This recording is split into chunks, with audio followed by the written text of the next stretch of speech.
Alienation in die Urteilsbegründung sowie die Hervorhebung dieses Begriffs durch Setzung unter Anführungszeichen unter Beifügung des deutschen Terminus Entfremdung, das machen die Franzosen sehr ungern, nicht? Also über das Französische hinaus noch also auch andere Sprachen hier anzuführen, stellen meines Erachtens nach einen eminent wichtigen Fortschritt in der Straßburger Judikatur zu Artikel 8 MRK dar und sollten daher in allen künftigen Beschwerden dieser Art als Präjudiz von epochaler Bedeutung zitiert werden.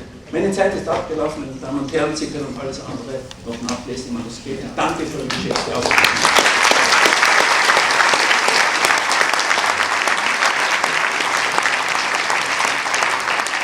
Ich begann vor 22,5 Jahren mit Idealvorstellungen.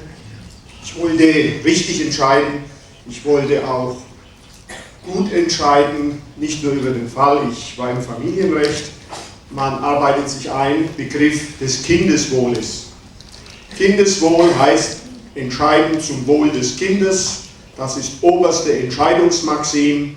Sie geht allen anderen Interessen, speziell den Interessen der Eltern vor. So in jedem Kommentar. Und das gerade ist das höchste Kindeswohl nach der Rechtsprechung, ich sage immer Rechtsprechung des Bundesverfassungsgerichts, wobei ich hinzufügen möchte, noch gültigen, noch nicht widerrufenen, von der ich nicht weiß, ob sie heute noch so ergehen würde und ob sie in der Zukunft nicht geändert wird. Also nach der Rechtsprechung des Bundesverfassungsgerichts ist immer noch bestes Erziehungsmodell die Erziehung durch zwei auf Dauer verbundene Eltern, die ihre Erziehungsmaßnahmen abstimmen. Folgende Formulierung entgegen: Es gibt keine Rechte der Familie. Es gibt nur Rechte von Männern, Rechte von Frauen, die stehen natürlich an erster Stelle, und Rechte von Kindern. Die Familie als Institution wird geleugnet. So, jetzt haben wir aber auch noch das Völkerrecht. Artikel 6 auch noch, aber beginnen wir also in der obersten Etage. Beim Weltvölkerrecht, sowohl im Sozialpakt der Vereinten Nationen, Weltpakt Nummer 1, als auch im Zivilpakt der Vereinten Nationen, Weltpakt Nummer 2, beide vom 16. Dezember 1966, steht unmissverständlich drinnen, die Familie ist die Kernzelle der staatlichen Gesellschaft und hat Anspruch auf deren Schutz und Förderung. Is a base of resistance within Europe to the modification and ratification of European family law, and if there is any historical or cultural reason behind it. Thank you. Danke für Ihre Frage. Wir haben dann noch eine Frage und eine Frage von Professor. To the child and do what the child wants. That's a very big problem. We are living in a world of empowerment of children, and that's causing a lot of grief for many families. It is not in a child's best interest to say, if you don't want to go to school, you don't have to go to school. It is not, thank you. It is not in a child's best interest to say, if you don't wish to go to the doctor and get your shots, we respect that. It's not in the best interest of a child to say, if you don't want to ever see your mother or your father again, we respect that. It's not in the best interest of the child. What's in the best interest of the child is doing what the child is best for the child. And the adult has to say, it's best to go to school, it's best to go to the doctor, and it's best to see your mother or father, even though you may profess, if you have a PAS, that you never want to see that child again. So that one has to, we are losing sight in recent years of that important point. Dr. Warshak. So he is, if you like, the number 2 person that everybody thinks of when you talk about parental alienation syndrome. And like Dr. Gardner, Dr. Warshak has a history that goes back 25 years to when he was already still a doctoral student, and his interest was aroused in the issues of divorce and the separation of children from one or both parents. He wrote a book in 1992 called The Custody Revolution, which some of you may know about, and it was a very influential book because it really promoted the idea of joint custody and mediation, and Dr. Warshak has really been a trailblazer, a pathfinder in this issue. And his most recent, and also at the time he was an advisor to the President of the United States on issues of custody reform in the United States. So his ideas have influenced the laws of the United States quite extensively. And his most recent publication is Divorce Poison. It is a book that was published just about 6 months ago, and it is a book full of practical, down-to-earth advice on how to prevent alienation, how to respond as a parent, and why parents alienate. And during the break, I had the most powerful testimony of this book. I met with a parent just 5 minutes ago from Europe who ordered this book on Amazon.com, and he said, I read that book and I started to take a more proactive position with my son. And he pulled out a photograph of his son and showed it to me, and he said, now I see my son. That was in response to this book. Introduction. It's always wonderful to hear about how the book has helped, and I hope I remember at the end to tell you a very nice, successful story I heard recently. It's certainly a great honor to be here. One of the rewards of writing books is hearing from readers. One man sent this amusing note I'd like to read to you. My ex-wife began taking our child, Sally, to a therapist to build a case against me to obtain sole legal custody. After a few weeks, the therapist wisely contacted me, informed me of what was going on, and invited me to come in to sessions with the child so she could check me out herself. The therapist had been told that the child, then 3 years old, was afraid of Dad and did not want to visit Dad. Actually, it was all untrue, and the therapist could readily see that. Sally loved climbing and hanging on Dad, playing games with Dad, and was open and free talking to Dad. The therapist came to the conclusion, later documented in a custody evaluation, that the child was completely comfortable with both parents. But one of Mom's charges was more difficult to disprove. The mother claimed I badmouthed her to the child. I certainly did not, but I did have evidence that the mother constantly badmouthed me to the child. Understandably, little Sally did not want to discuss the issue. So in session with me, the therapist told Sally that if Mommy or Daddy say bad things to her about the other, she should say, that's not my problem. The therapist asked me if that was all right. While I thought it was a heavy burden to place on a 3-year-old, I readily gave Sally permission to say to me, that's not my problem, anytime I said anything bad about her mom. The desire to be with a divorced parent is normal, not the desire to avoid a parent. Regarding intact families, the research is clear that the type of hatred characteristic of PAS is foreign to most intact families and would be considered a symptom worthy of treatment. Even in clinical samples with children who are enmeshed with one parent, usually the mother, the children tolerate their father. You won't find reports in the literature or therapeutic programs in which a parent in an intact family who is not guilty of child abuse or gross mistreatment is advised to cut off contact with the children in response to overly conflicted relationships. Instead, articles and books on treatment suggest strategies for helping the family understand and heal ruptured parent-child relationships. This study provides some empirical support for the validity of PAS. Despite certain limitations, the wealth of experience reflected in the large number of families studied and the detailed and sophisticated analysis of the problem should give this study's conclusions significant weight. Goldbeichen, an influential family law attorney in the United States, gave the study this endorsement, quote, "This treatise is based on years of experience. It should provide guidance to the bar, bench, and mental health professionals in ascertaining whether a child has been intentionally brainwashed or alienated from one parent by the other parent," close quote.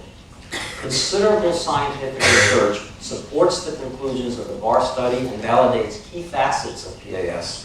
Chief among these are the literature on children exposed to parental conflict, on programming and brainwashing, and on children's suggestibility.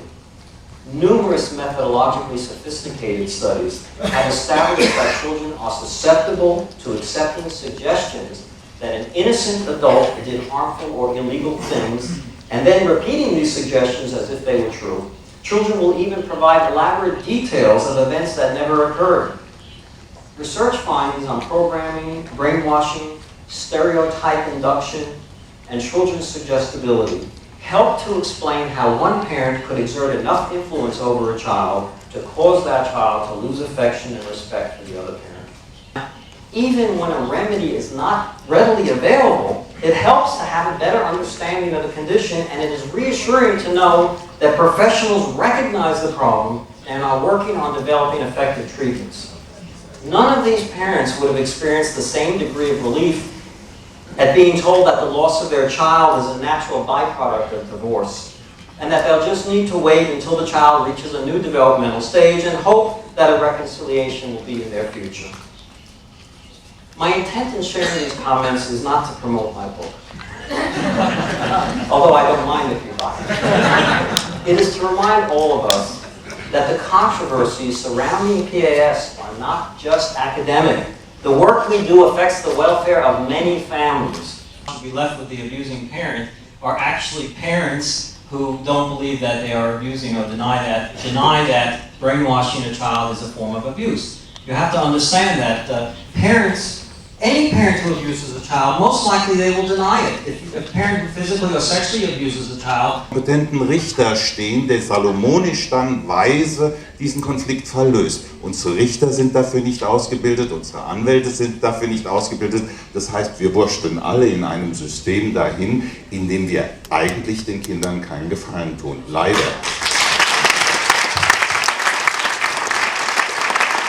Ja. Das passt auch genau in den letzten Vortrag.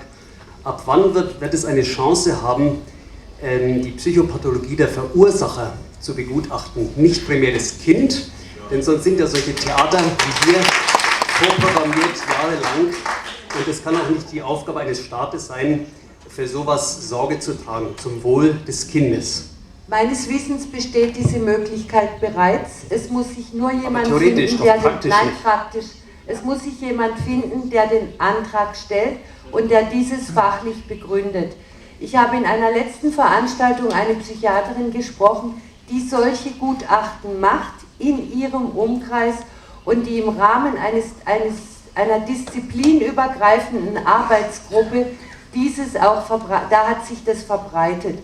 Also dieses Modell der Arbeitsgruppen, in dem alle scheidungsbegleitenden Berufe zusammenarbeiten und sich austauschen, wird vor allem die betroffenen Eltern und Kinder sehr viel schneller weiterbringen, als wenn jeder alleine vor sich hin wurstelt, wie es der Herr bezeichnet hat.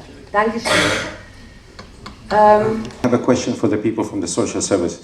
There was earlier a gentleman here who claimed to be a psychologist who said he never succeeded in resolving any PAS case. I don't think he's here anymore, but I would suggest him to read some books, and if he cannot understand what's written in the books, maybe to change his business and do something else. It's no place to be here. If he doesn't understand, he can't read, and he's claiming to be a psychologist, to change his business maybe. There was also another lady earlier who said you cannot force people to go to therapy. Absolutely right, you cannot force them. But if they don't want to go to therapy, then we take your child from here, if you are an abusive parent. The question now which I have for the people from the social service is the following. You are very wonderful, your speech is fantastic. Now tell me exactly, in very practical way, very practical steps, what is being taken so your colleagues all over Germany have the same attitude and the same belief as you have. Thank you. Weil ohne das Sachverständigengutachten dann letztlich das Gericht eben keine tragfähige Entscheidung, wenn es eine weitgehende Entscheidung ist, treffen kann. Und dann weiß ich schon, auch in meinem Umfeld, okay, also zu 90% kriege ich jetzt irgendeinen Sachverständigen oder eine Sachverständige, wo nichts bei rauskommt. Das weiß ich einfach vorher. Ich weiß, es gibt jetzt für meine Gegend gibt es 2, 3 Sachverständige, da besteht Hoffnung, weil die den nötigen Mut aufbringen. Und da sind wir wieder bei etwas, was wir vorher schon hatten. Es geht auch um Zivilcourage und es geht um Mut. Und eine bestehende Situation aufzubrechen und wirklich womöglich dazu zu kommen, man muss dann ein Kind rausnehmen oder so, dazu gehört immer Mut. Und der ist meistens schlicht nicht da und deswegen ist es einfach schwierig. Ja. Es gibt Ansätze von Fort- und Weiterbildung, zum Beispiel das Deutsche Institut für Jugend und Familie. Herr Meißen ist irgendwo unter uns, kooperiert mit dem Justizministerium und um die Kooperation zwischen Jugendlichen, die ihre bisherige Fortbildungen ändern und andere Leute herbeiholen, um weitergebildet zu werden. Es gibt Ansätze, aber es sind natürlich sicherlich zu wenig. Ich fürchte, wenn wir eine Pause machen wollen bis 5 Uhr, muss ich die Fragerunde jetzt dann beschließen. Die Dame kommt noch, hat noch die Möglichkeit, und die beiden Herren, dann müssen wir es leider schließen, sonst fällt die Pause wieder flach. Es tut mir sehr leid. Wenn Sie eine kurze Frage stellen, bitte, und wenn Sie auch ein kurzes Statement machen würden. Danke. Also das, was der Kollege vorhin sagte über die Situation in München, also der doch relativen Unfähigkeit von Jugendämtern, Gutachtern, Richtern etc., kann ich nur zustimmen. Und deshalb bin ich auch etwas entsetzt, hier so viel Macht in die Hände von Institutionen zu geben, die die Ausbildung und die Voraussetzungen auch gar nicht haben. Ich denke, es ist auch ein zu viel an staatlicher Einmischung. Ich denke, die Prävention gehört in den Vordergrund bei den Gerichten. Das wird nicht zu diesen Gerichtsverhandlungen kommen. Überforderte Helfer und der manchmal erforderliche Mut derselben. Ich frage ein Umgangsverfahren, Verfahrenspflegerin ist vom Gericht beauftragt, das Kind zu einem Umgangskontakt abzuholen, um zum Vater zu bringen. Das Kind versteckt sich unterm Tisch und schreit oder dergleichen. Was würden Sie denn sagen? Soll die Verfahrenspflegerin jetzt das Kind sich irgendwie schnappen? Was soll es tun? Oder unverrichtete Dinge wieder wegfahren? Diese Frage zu beantworten, ohne die näheren Umstände zu kennen. Aber die einzige Möglichkeit, die es oft gibt, ist, das Kind schreien zu lassen und es schreiend zu nehmen. Ja, klare Frage, klare Antwort, danke. Herr Professor. Kommen und darf sagen, dass es ein besonderes Anliegen dieser Vereinten Nationen, insbesondere des Kinderrechtekomitees, ist, hier in allen Ländern bitte eine entsprechende Ausbildung, das heißt Professional Training for Professional Groups sicherzustellen, was wir heute erlebt haben, jetzt hier durch Vera Fischer und Jan Strohe. Das war für mich ein Beispiel wirklich von gediegener Ausbildung und auch entsprechender Befähigung, Fälle zu lösen. Also bitte, das ist wirklich ein ganz vordergründiges Desiderat, dass diese Leute auch eine entsprechende Ausbildung erhalten. Hier werden immer wieder im Einzelnen genannt Judges, Lawyers, Social Workers, Psychologists, Teachers, um nur die wichtigsten zu nennen. Dankeschön und danke für Ihre Ausführungen. Sie wird Fälle erzählen aus ihrer Praxis, wo es um die Reintegration und um die Wiedervereinigung geht von Eltern und Kindern, die sich über Monate und Jahre nicht gesehen haben. Bitte, Pamela. Bob. Short time.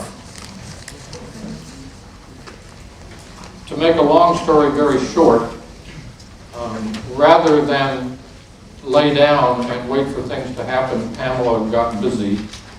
And that in itself is another long story. If you really want to know, come to our workshop tonight. But in time, she struggled through a court process in Canada that led to a landmark decision. There was a lot of publicity associated with that. People calling on the phone and saying, the same thing happened to me.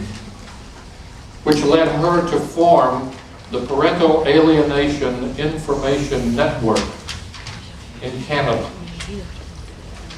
This was basically a group of people who were sharing their experiences. Maybe I should turn it on. Okay? Okay. Thank you. It's a great pleasure to be here today, even if we are quite jet-lagged. And it has been so encouraging, starting this morning with Dr. Gardner and Dr. Warshak, and this afternoon, hearing the work that's going on in Germany, albeit in a small circumscription, a small area. It has been tremendously encouraging. And I was very touched by certain things that Peter Keppel and Kurt Eberts and Judge, I forgot his name. Schütz. I couldn't pronounce it properly, excuse me. Have said. So when let's get me directly to what brought me here today. When I went through the alienation of my children in 1989, I was fortunate to meet a psychologist who had read Dr. Gardner's book and who gave me the book to read. And of course, for me, I was ready or well into stage 3 of Schopenhauer. It was already to me totally self-evident that PAS was real, and it was incomprehensible to me that anybody would say otherwise, because my children were complete robots. And I think it bears a little bit of time to tell you some of the things that happened with my children. Because people who already have some sort of background to facilitate the reuniting of a parent and child. And along the way, during my own odyssey, I discovered several things. First of all, know that when I am talking today, I am talking about severe PAS as defined by Dr. Gardner in the table in your file. So I am not talking in any way, shape, or form about moderate or mild alienation.